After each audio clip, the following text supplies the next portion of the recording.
മഹാനായ ബൽയ ഇബ്നു മൽക്കാൻ ഖദർ അലൈഹിസ്സലാം. ബൽയ ഇബ്നു മൽക്കാൻ ഖദർ അലൈഹിസ്സലാം ആരാണ്? മഹാനായ ഖദർ നബി അലൈഹിസ്സലാത്തു വസ്സലാം തങ്ങൾക്ക് പിതാവ് ജീവിച്ചിരിപ്പുണ്ടോ?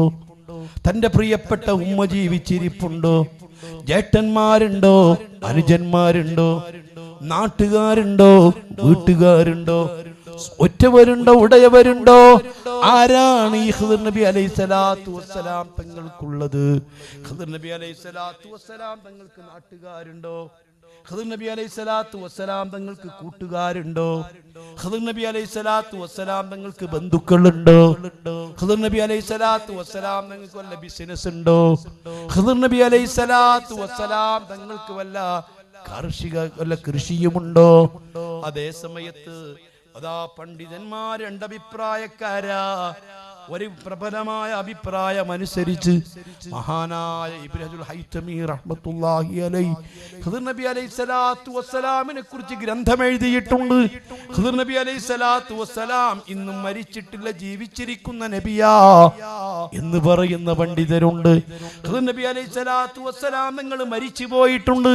പക്ഷേ മഹാനായ ഗൗസുൽ ആദം മുഈനുദ്ദീൻ അബ്ദുൽ ഖാദിർ ജീലാനി തങ്ങളെ പോലുള്ള ഔലിയാക്കൾ ഇന്നും ജീവിച്ചിരിക്കുന്നവർ പ്രവർത്തിക്കുന്നത് പോലെ പ്രവർത്തിക്കുന്നതിൽപ്പെട്ട് ഒരു മഹാനാണ് ഖദർ നബി അലൈഹിസ്സലാം എന്ന് പറയുന്നവരുണ്ട്. ഏതായിരുന്നാലും ആ ഖദർ നബി അലൈഹിസ്സലാത്തു വസ്സലാം ഇക്കാലം അത്രയും ലോകത്ത് ജീവിക്കുന്നു. ഖദർ നബി അലൈഹിസ്സലാത്തു വസ്സലാം അല്ലാഹു തആലക്ക് വഴിപ്പെടുന്നതിലോ അല്ലാഹുവിന്റെ കൽപ്പനകൾ ഉൾക്കൊണ്ട് ജീവിക്കുന്നതിലോ അല്ലാഹു സുബ്ഹാനഹു വ തആല പൊരുത്തം സമ്പാദിക്കുന്നതിലോ ഖദർ നബി അലൈഹിസ്സലാത്തു വസ്സലാമിന് തടസ്സവും സംഭവിക്കുന്നില്ല.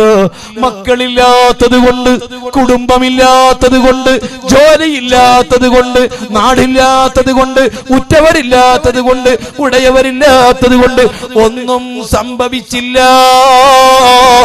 സംഭവിക്കുന്നില്ല. ആഖിറത്തിലെത്തുമ്പോ റബ്ബിനോട് ചോദിക്കുമ്പോ, ഓ ആഖിർ സമാല മുസ്ലിമീങ്ങളെ, അയഹ്സബുൽ ഇൻസാനു അയ്യുത്രക സുദാ, ആരോഗ്യമുള്ള ചെറുപ്പക്കാരാ, 18ഉം 20ഉം 25ഉം 30ഉം 35ഉം 40ഉം 50ഉം 60ഉം വയസ്സ് പ്രായമുള്ള ചെറുപ്പക്കാരാ, ഇന്ന് വരെ നിനക്ക് മര്യാദക്കൊരു തലവേദന വന്നില്ലല്ലോ, നിനക്കൊരു നെഞ്ചുവേദന വന്നില്ലല്ലോ, ആരോഗ്യത്തിനൊന്നും സംഭവിച്ചില്ലല്ലോ, ഭക്ഷണം കഴിക്കാൻ തടസ്സങ്ങളില്ലല്ലോ, ഇഷ്ടം പോലെ വെള്ളം കുടിക്കാൻ തടസ്സമില്ലല്ലോ, എവിടെയും നിനക്ക് വേദനയില്ലല്ലോ, നടക്കുന്നതിന് പ്രയാസമില്ലല്ലോ, ഓടുന്നതിന് പ്രയാസമില്ലല്ലോ. എത്രയാ നിന്റെ റബ്ബ് നിനക്ക് നൽകിക്കൊണ്ടിരിക്കുന്നത്, എത്രയാ റബ്ബ് നിനക്ക് തന്നുകൊണ്ടിരിക്കുന്നത്. ആ റബ്ബിനെ കുറിച്ച് ഓർക്കുന്ന മുസ്ലിമേ, നീ തയ്യാറുണ്ടോ? നിന്നോട് നാളെ ആഖിറത്തിൽ നിന്റെ റബ്ബ് ചോദിക്കുകയാ, എന്തുകൊണ്ട് ഞാൻ വിളിച്ചേടത്ത് വന്നില്ല?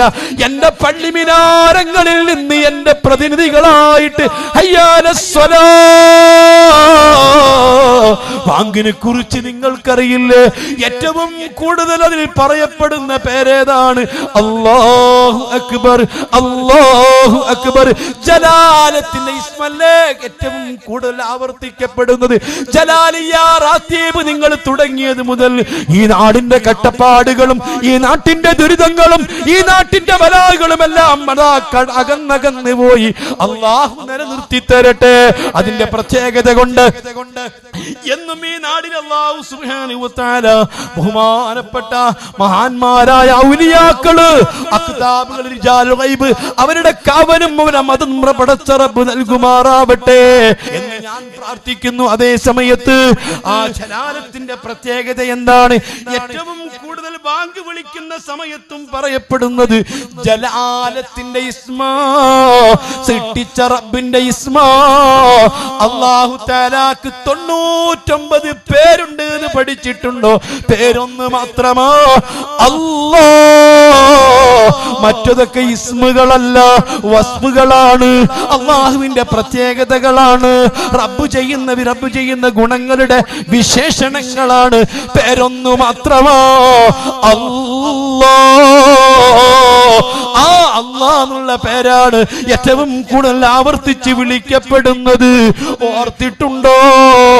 ആ വിളി കേട്ടുകൊണ്ട് അല്ലാഹുവിന്റെ പേരുകൾ ആവർത്തിച്ച് പറഞ്ഞിട്ട് ഹയ്യ അലസ്സലാ ഹയ്യ അലൽ ഫലാ,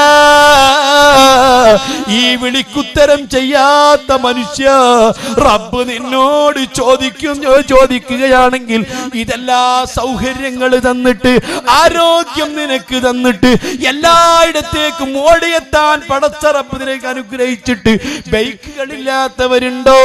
വാഹനങ്ങളില്ലാത്തവരുണ്ടോ?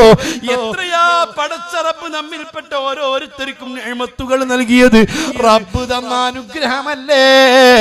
മഹാന്മാരായ സ്വഹാബത്ത് പള്ളിയിലേക്ക് നടക്കുന്നതിന് കിലോമീറ്റർ അകലെ നിന്ന് പൊള്ളുന്ന മണലിൽ കൂടി നടന്ന് ജമാഅത്തിനൊക്കെ ഒരു വഴി വക്ത് പോലും തെറ്റാതെ വരുന്ന സ്വഹാബിക്ക് കഴുത വാങ്ങിക്കൊടുക്കാമെന്ന് പറഞ്ഞപ്പോ വേണ്ടാന്ന് പറഞ്ഞ് തിരസ്കരിച്ചിട്ട് അതേ